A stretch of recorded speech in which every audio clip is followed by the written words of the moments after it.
ಬೂದ್ನೂರು ಉತ್ಸವಕ್ಕೆ ಯಾಕೋ ಚುರುಕಿಲ್ಲ, ಇನ್ನೂ ಪ್ರಾರಂಭ ಆಗಿಲ್ಲ, ನಿಮ್ದು ಚುರುಕಾಗಿಲ್ಲ. ಯಾಕಂದ್ರೆ ಮಂಡ್ಯ ಅಂದ್ರೆ ಸಕ್ಕರೆ ನಾಡು, ತಾವೆಲ್ಲ ಸಕ್ಕರೆ ಆಗಿಬಿಟ್ಟಿದ್ದೀರಿ. ನಾವು ಬಾಗಲಕೋಟೆಯಿಂದ ಬಿಜಾಪುರ ಜಿಲ್ಲೆಯಿಂದ ಬಂದಿದ್ದೀನಿ. ನಾವೆಲ್ಲ ಮೆಣಸಿಕಾಯಿ ತಿನ್ನೋರು. ಯಾಕಂದ್ರೆ ಮೆಣಸಿಕಾಯಿಗೆ ಸಕ್ಕರೆಗೆ ಬಹಳ ಫರಕ್ ಇರುತ್ತೆ.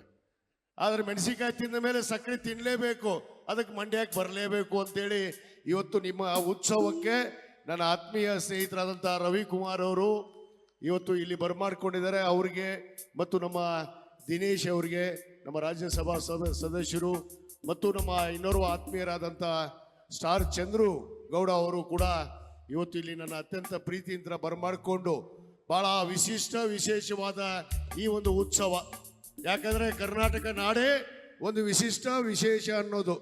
ಯಾಕಂದ್ರೆ ಉತ್ತರ ಕರ್ನಾಟಕದಲ್ಲಿ ನಾವು ಚಾಲುಕ್ಯರ ಉತ್ಸವ ಮಾಡ್ತೀವಿ, ವಿಜಯನಗರದ ಸಾಮ್ರಾಜ್ಯದ ಇವತ್ತು ಉತ್ಸವವನ್ನು, ಹಂಪಿ ಉತ್ಸವವನ್ನು ಮಾಡ್ತೀವಿ. ಅದೇ ರೀತಿ ಕಳೆದ 2 ವರ್ಷದಿಂದ ಈ ಬದ್ನೂರು ಉತ್ಸವವನ್ನ ನಮ್ಮ ಸ್ನೇಹಿತ ಬೂದ್ನೂರು ಉತ್ಸವವನ್ನ ನಮ್ಮ ಮಂಡ್ಯ ಜಿಲ್ಲೆಯಲ್ಲಿ ಪ್ರಾರಂಭ ಮಾಡಿದ್ದು ನಮ್ಮ ಸ್ನೇಹಿತರಾದಂಥ ರವಿಕುಮಾರ್ ಅವರು ಅನ್ನೋ ಮಾತನ್ನ ಬಹಳ ಹೆಮ್ಮೆ ಅಂತ ಈ ಸಂದರ್ಭದಲ್ಲಿ ನಾವೆಲ್ಲ ಒಪ್ಕೊಳ್ಬೇಕಾಗತ್ತೆ.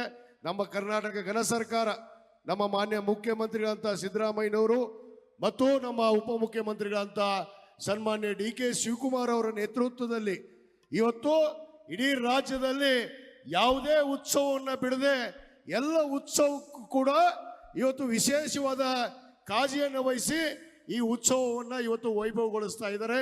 ಅಂತ ವೈಭವ ಈ ಪವಿತ್ರವಾದ ನಾಡು, ಅದು ಮಂಡ್ಯ ಜಿಲ್ಲೆ.